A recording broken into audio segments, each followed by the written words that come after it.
All right, what's going on, guys? I finally did it. My man Ben Patrick here, knees over toes. He's gonna help me with this ACL, not damaged knee, but getting back to full play. You would have got this easy. He's killing it. He's killing it. I love this guy already. Perfect form, mentally savage, too easy. Let's get into it.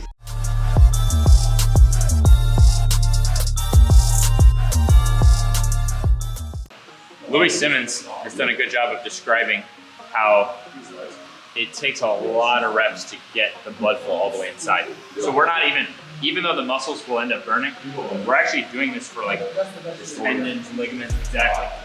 It's a very different style of sled. My mom and dad are in their 60s and the sled is like their favorite exercise.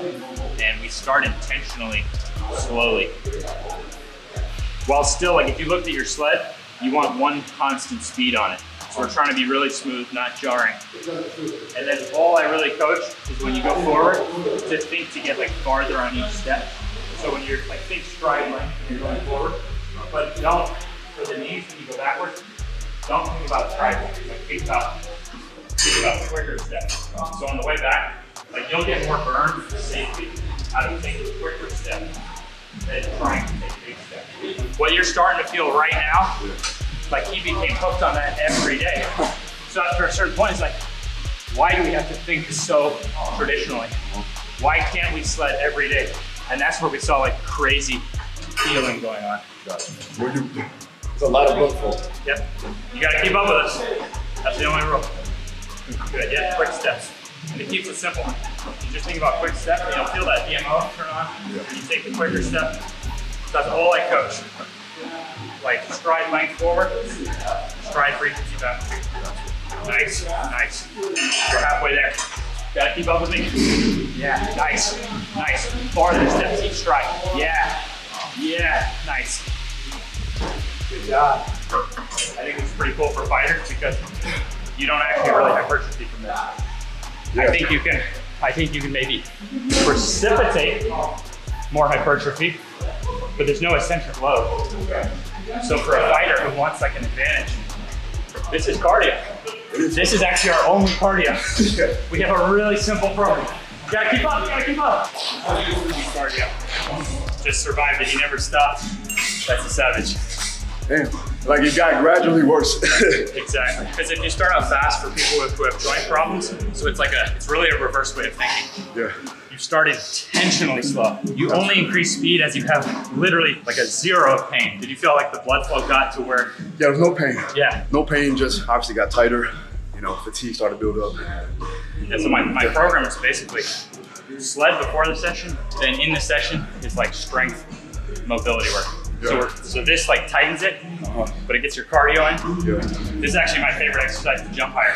People say, what's my favorite exercise to jump higher? Believe it or not, what we just did. In the fourth quarter of a game, you still have bounce. You get really active VMOs. Yeah. Your feet, soleus gets really strong. I feel it in my soleus, for sure. Yeah. I felt it more so. Achilles Tourette says, #1 Achilles prevention is the forward. Yeah. So I just find forward's good. Well, you're in that deep forward's range. good, backwards good. Put them together like that, it's really the sweet spot. Why did you decide to come up with going deep over the toes? Because that's almost like a no-no. Well, like all the old books. Yeah, but like even think like this is okay. This is just having never tried. This is gonna be horrible form. But like you see, like fighters have to like if you can get in if you can get into those positions. Yeah. So it's the same for basketball.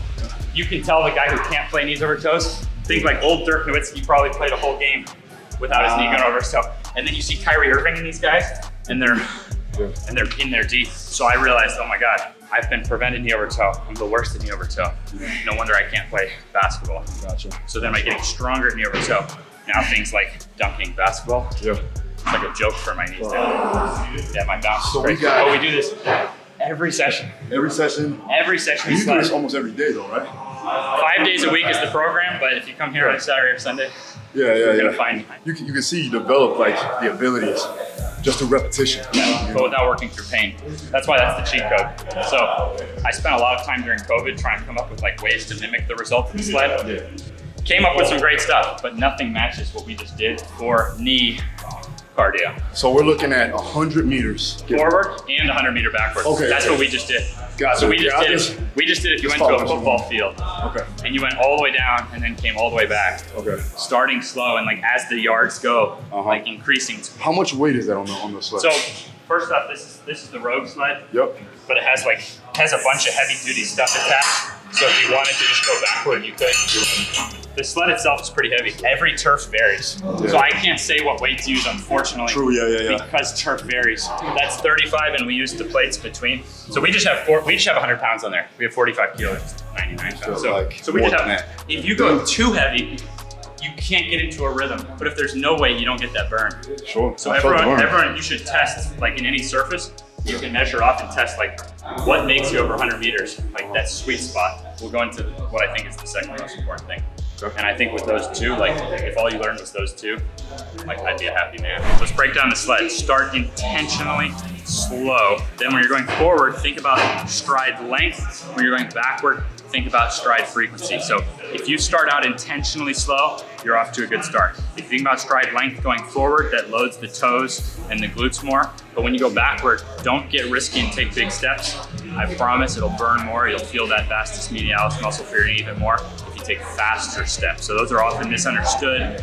Going faster, smaller steps is really good for the knees. In terms of weight on there, every surface varies. The turf varies, the sled varies. So I can't just say how much weight because on different gym surfaces, it could feel different. Test it out. If it's too heavy, you won't be able to get a natural stride. If it's too light, you'll also be kind of clopping forward. We want it to slow you down. We need that tension to stop you so you don't get head over foot going too fast. We want to slow you down, keep the tension pain-free. So hopefully those tips can get you into it. Monday, Wednesday, Friday, we go 100 meter forward, 100 meter backward. Tuesday, Thursday, we just go 200 meter backward.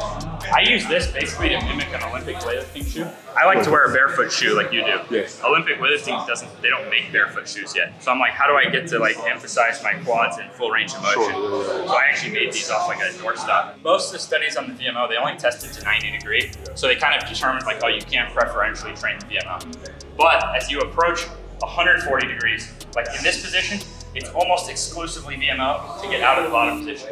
Now at the same time, my right hip flexors are under load. So I'm thinking about two things at once. I'm thinking about a full range of motion on the left, and I'm actually thinking like this is like an RDL on this side. Like I'm loading under stretch. So you can see I'm trying to get the hamstring to cover the calf without the back knee touching. But I'm gonna show you how much this scales because this is not where I started. But this is then the finishing touch. So the sled makes everything easier. Sled plus this. Right, this is a standard workout that you guys do. This is actually our upper body day today, upper body mobility. So I'm taking you through like lower body. We've been doing Monday, Wednesday, Friday, like our classic. Okay. And you still do backward sleds even on upper days? Yeah. I like that. You did the leg day warm up. Okay, all right. The upper body warm up A little lighter? is just chilling backward. Oh, all right. Same thing we did, but just all backward. Hold on. Tell him real quick. I did okay. I did all right? You did great. Okay, see? Boom, I did all right. I did better than garage strength, I know that. This guy didn't tap. Mentally savage. No. This is gonna allow you, like pressure free, to really like see what you're comfortable with there. But just work like wherever's comfortable while stretching that back hip flexor. You have the load, and then you have the height there. Okay. So if you think about, look at the angle right here. Yeah. So this is some degree of stretch. Yeah. If you drop that down, you go flat ground without letting that touch. Add an RDL, and you got it. I can't do that. Yes. So my hip flexors are strong because of that exercise, and then I do Romanian deadlifts on the front side. You'll stay on the tippy toe. Then you're thinking about two things at once. You're lengthening there while you're going whatever you can pain-free. Oh, that's really good range. Yeah, and then back up. No, you have exceptional range. That's really good. Yeah, it's good range. Like break my fingers. See, like all the way. Look at that, all the way to the pinky. If someone can get all the way to the pinky, that's really good. That's good. And the last thing is pretty upright as you go down. There you go. That's perfect form right there. That's amazing. Yep. So that's a gentle process, and it's a matter of the load and the range of motion. But your form is perfect. Yes, you could let go of that. Yeah. You're doing perfect form. Amazing, amazing. And you want to actually take a break. So let's say you finish the right side, take a break because that side's working. It's all working. It's firing, like the quad is firing too. Like I feel it just for stabilization. So I think most people, when they start it, they should do a leg, like full break, then do the other leg. Kelly's Tourette also thinks that what's happening on the back leg, since you're getting into that, like you're actually like extending there. So he actually thinks that helps open up like the knee a bit. Especially for like gait mechanics. It's perfect for gait mechanics. Like, so like even when you do the left side, who's to say that's not good for your right knee in that, because now the right side is going to be lengthening out. So I know like here I have like partially artificial kneecap.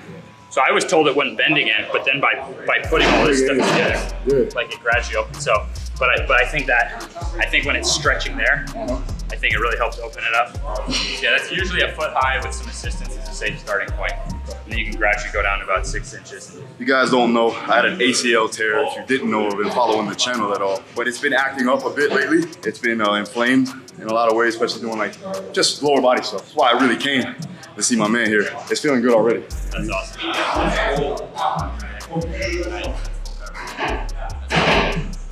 I would do 5 slow ones. Like I treat these often with like lower rep. So you can focus. It's a lot to think about. You have to think about lengthening there and full range here. Yep. So it takes so much mental intention. Good. Yeah, your form is absolutely perfect. Lengthen. Nice. All right, one more. Stay locked in. Going this way. Yeah. That's it. Amazing. So the sled is my savior that allows me to get into this stuff. Yeah. Now it's very easy, but like the sled helps people make that journey. Gotcha. And the reason for this is in our joint, if we can get load, like compression and motion together, then our body goes, oh, we're maximally using it, so it sends more synovial fluids. You can actually get like the junk fluid out and get the nutrients in. But if that was very painful, then probably whatever's happening, maybe more damage is occurring. So the idea is if we can get the full range of motion, pain-free, then inside it can heal and the swelling can go away. The pain receptors stop you from going in that range. Yep. So like if you can stimulate that range, it lessens that pain receptor and allows you to get into a position. That's where it's like, it takes a lot of blood. That's what I'm saying. That's why blood flow is good. You can go into the gym, grab dumbbells, get a bicep pump. Yeah. But now we're getting into much more tendony, ligaments. So you think muscle, easy to get blood flow. Tendon harder, ligament even harder. Yeah. With the sled, we're getting more of that blood flow. Louis talks a lot about that with the lower back. Yeah. That's why we do a lot of hyper, reverse hyper, stuff like that. That's why the hyper, it allows you to get the reps in and be getting strengthening. So we just found you sled first and then you do strength through mobility. Now this one takes just as much focus because even though this vastus medialis is like good, this is gonna be, So this is actually just as important for the right knee. Is getting those hip flexors to lengthen. In modern life, we pretty much all have short hip flexors. And so I actually love squats, but they don't lengthen the hip flexors. They keep you in that short hip flexor range. So when you have one-sided injury, squats didn't work for me until I started split squatting like this. Then squats felt great. Now squats, I love them. Now I do 1-to-1 ratio. If Monday split squat, Wednesday squat, Friday split squat, the next Monday squat, like I actually just alternate. Yeah. So like on a day where it's like, if I'm here and this is feeling like really good, then I'll probably go under the bar and do this with the bar on my back. So those are 44 pounds, by the way. Yeah. Those are 20 kilos, man. That's a lot of weight. But if this didn't feel good for any reason, I would just back it back down. You wouldn't change the range. You would back out. Every rep that I do, I'm chasing the perfect rep. So I'm trying to get as much range of motion on the front, and I'm trying to lengthen the back. So every rep I perform, I'm chasing the perfect rep. See how his glutes on right there, that's activating that extension. So he's got the glute firing, and as he pulls up, he's driving through his hip as well. Now that I'm used to this, I can go one leg to the other leg, but I used to definitely enjoy to do a leg rest. It takes so much focus to be thinking about 2 opposing factors at the same time. So he's doing an amazing job here. He's using the load to get into a full range of motion. When you go to about 90 degrees, your quads are pretty balanced. When you go here, it's almost exclusively vastus medialis, that teardrop, to get out of the bottom position. Nice. At the same time, he's lengthening through the back hip flexor. He's working just as hard on the back leg as the front leg. This movement is treated, the best load is the one that stretches you deepest. And always start light. So he started a foot high with assistance. Then we gradually removed the assistance. Then we gradually went lower. And then I blinked and I looked back and he was doing it with load. But maybe that's a good interview is how did that feel? Felt better. Load. Yeah, it felt better. I tried to do it without the heel wedge. Yeah. It's okay. I actually like this because it makes it, so this is fine. Like this is a good loaded movement, but for knee rehabilitation, this then makes it, you get more range of motion, so the vastus medialis develops more. So all this is doing is mimicking an Olympic weightlifting shoe. People who squat all the way down have had best success wearing shoes like this. Even Tom Platz, you know Tom Platz? I love that guy. Not only did he start in an Olympic weightlifting gym in his youth, he then made his own squat shoes with even more heel elevation than an Olympic shoe. But in our case, look at our shoes. We're wearing barefoot shoes. We don't want to go wear Olympic weightlifting shoes, which still follow modern footwear, crushing our toe box. So this allows me to wear what I'm wearing super cheap. In the meantime, you could put like a plate. You could get a doorstop. I was using a doorstop and just realized, wow, if I made this like foot size. So it'll be on Amazon this summer, but in the meantime, I got my results by makeshifting this anyways. I got the sled, which blew my legs up. And ATG split squat and ass to grass split squat. Nice. And these can be loaded and progress, regress, depending on how you feel that day. Nice. All right. There you go. Ben, knees over toes. Go check him out. We'll put the links down below. And again, make sure you hit the notification, hit the subscribe button. I'll see you again next time. Peace.